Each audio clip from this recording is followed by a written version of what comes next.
Hey guys, I'm Dov, and today I'm back with more Total War Warhammer 2 online action. Today we're taking a look at another Skaven replay. This is the exact same build as the replay I showed earlier this week, and just wanted to talk about a few more concepts as it relates to the larger game of Total War Warhammer, and just kind of talk about some concepts, mainly the concept of map control and forcing your opponent to take the engagements. Dictating the pace of the battle, I guess, is one good way of putting it, and how are some different ways that you can do so.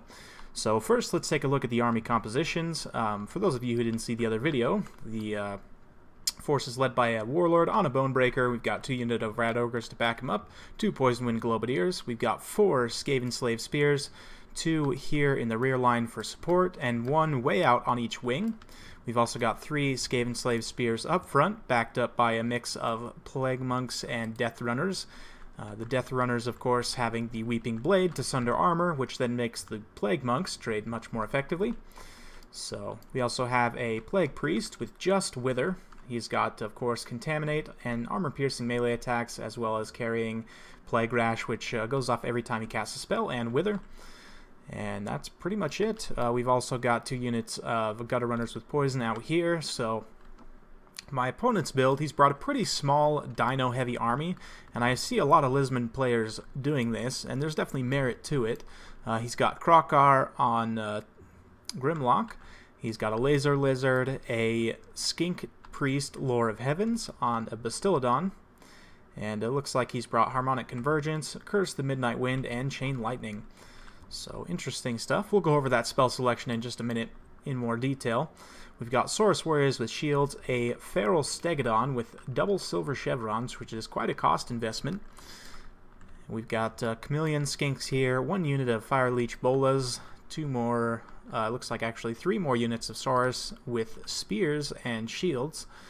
And that's pretty much it. So very, very small Lizardmen army. And I guess one concept of map control is outnumbering your opponent this significantly. I can cover a huge area and still maintain depth. So if you look here, I've got this unit of slave spears way out over here.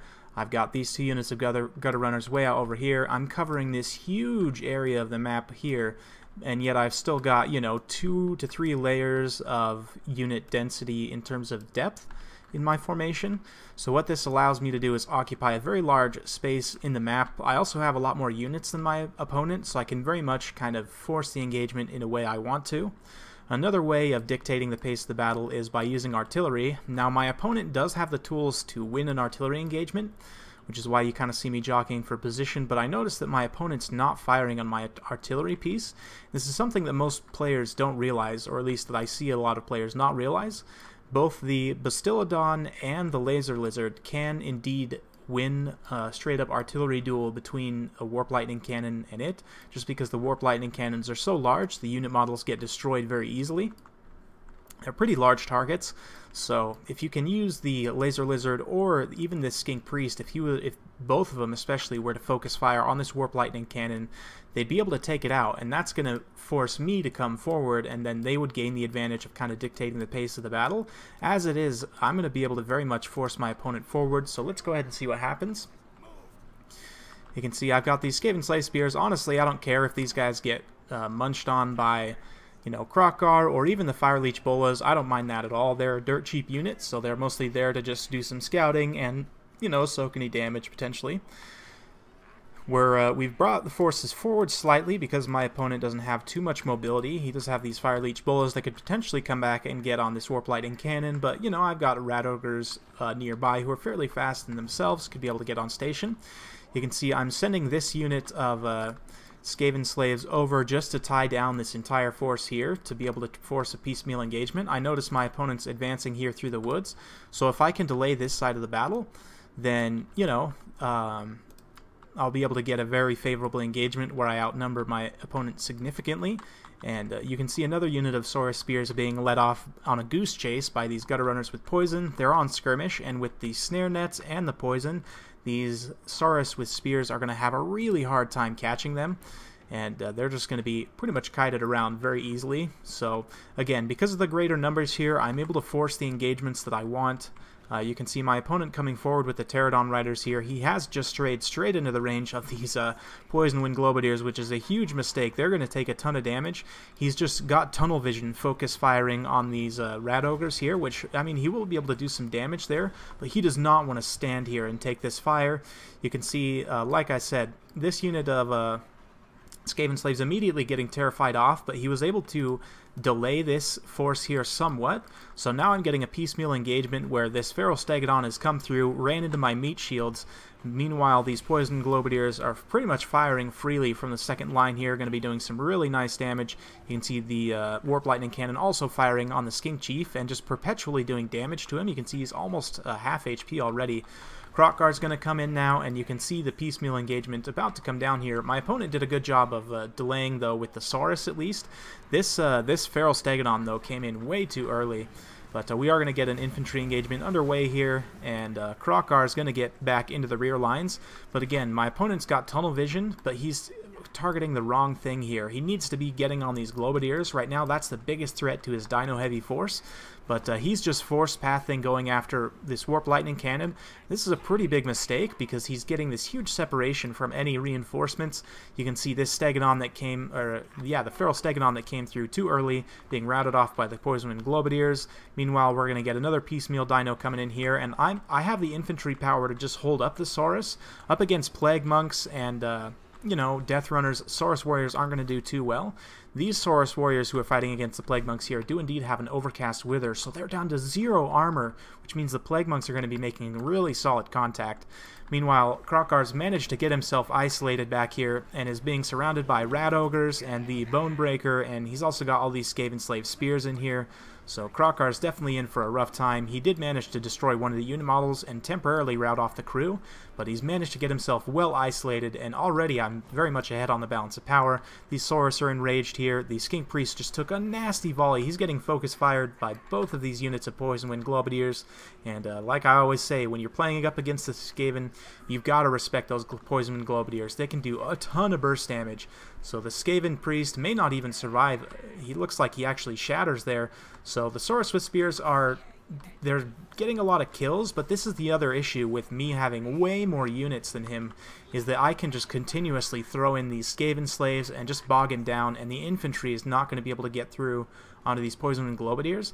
Really, the only thing that could push through is potentially the Dinosaurs, and since they engaged kind of in that piecemeal fashion, he didn't really get a good chance to break through my lines and get on to the Poison Wind Globadiers.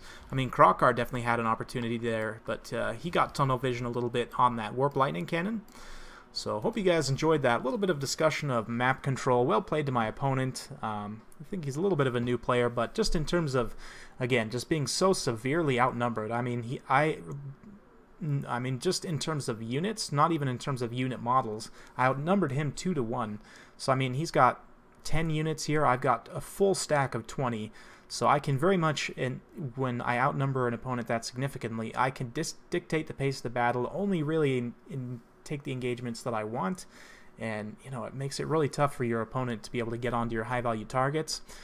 For my opponent's build, I kind of you know, I understand this philosophy and I agree to it to a certain extent. Like I was saying, if he had used this Solar Engine and the Skink Priest to focus fire on my Warp Lightning Cannon, he could have won an artillery duel there, but most people don't think about that when they're playing up against the Skaven, just because they think, you know, they automatically have the artillery advantage, but in fact, Lizardmen can win an artillery duel. So if my opponent were to have been a little bit more patient and just hung back and used his artillery to fire at the Warp Lightning Cannon, he could have won an artillery duel, which then would have forced me to come forward, and he could have more dictated the pace of the battle. I still had a lot more units than him, so I could somewhat, you know, force the engagements that I want. But in terms of my opponent's army build here, let's go ahead and actually go to the custom battle screen and take a look at a few things.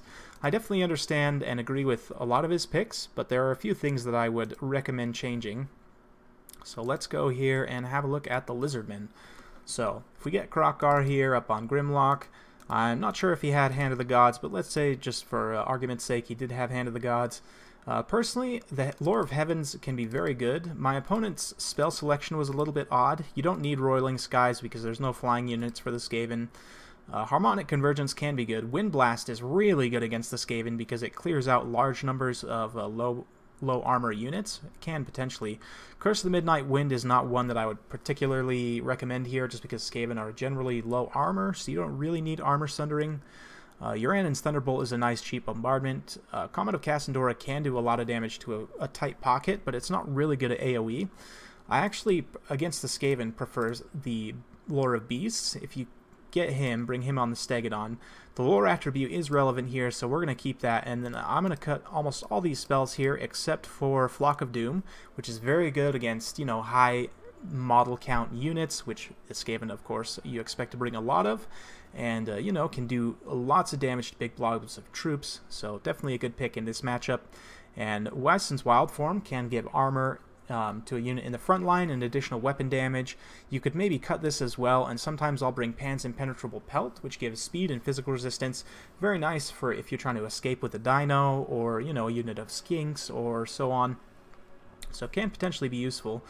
But let's go ahead and just for argument's sake, let's say I bring Wyson's Wild Form. And I do agree with the pick of both the Laser Lizard and the Revivification Crystal, so let's grab both of those. I'm not a huge fan. If we look here, the Feral Stegadon up to Silver Chevrons is about 1,500. I think he had double silver, which is 1,465, so that's quite expensive. So if we cut that, we can bring a couple of Chameleon Skinks. I do like that pick. He had the Saurus with Spears, which, you know, I get up against Rat Ogres and things, definitely a good pick. Can bring a couple of Saurus with Shields. And now we're pretty low on funds here, but we've still got a little bit left. The Fire Leech Bolas can be good, but you know, it's a little bit weird. They can do a lot of damage to the right units, but I'm not a huge fan of these guys personally. I know a lot of other people use them to good effect, but with the Howling Warp Gale and other things, these guys can somewhat get locked down and shot down, so it's a bit of a gamble. Personally, I would probably do something more like this. Just bring some Skinks. Skink Cohort can fight against most low-tier Skaven infantry just fine, and it gives you some extra, you know, unit models, some extra numbers to be able to stand in that fight and not get overwhelmed quite so severely. But my opponent didn't bring the Revivification Crystal, which I definitely recommend, especially if you're going dino heavy. But I mean, this build still has 4 dinos. You basically just sub out the Feral Stegadon for a Bastiladon with the Revivification Crystal, which you know, might not do as much in straight up infantry damage, but it has a lot more utility with the, obviously with the healing and everything. In a dino centric build, it's going to be very important. Then you have the 2 artillery pieces to trade with warp lightning cannons and so on. Of course, Kroq-gar is an absolute force to be reckoned with. And then you have enough infantry density to at least hold up for a while longer and not get quite melted quite so quickly in the infantry battles. So just a little bit of discussion. Like I said, not trying to bag on my opponent, just a little bit of tips, I guess, and a way I like to play it. Let me know what you guys think. What are your preferred builds of Lizardmen versus Skaven, or rather, what would you use to counter the Skaven build that I've brought here? Let me know in the comments below. If you like this kind of content, like and subscribe. I'm keeping it coming with more Total War Warhammer 2 content every single day. Mortal Empires is coming out tomorrow morning, so planning on waking up early, downloading the patch, and just racking out a ton of battles tomorrow. I will be making a video going over the patch notes and changes as well. Those have officially been released, so we can take a look. I have done some testing videos previously about, you know, different units and so on, but none of that, I mean, obviously some changes were implemented there, but I'm expecting it to be additional changes in the patch notes, so we'll take a look at that later on. I'll see you then, and yeah, stay tuned for more.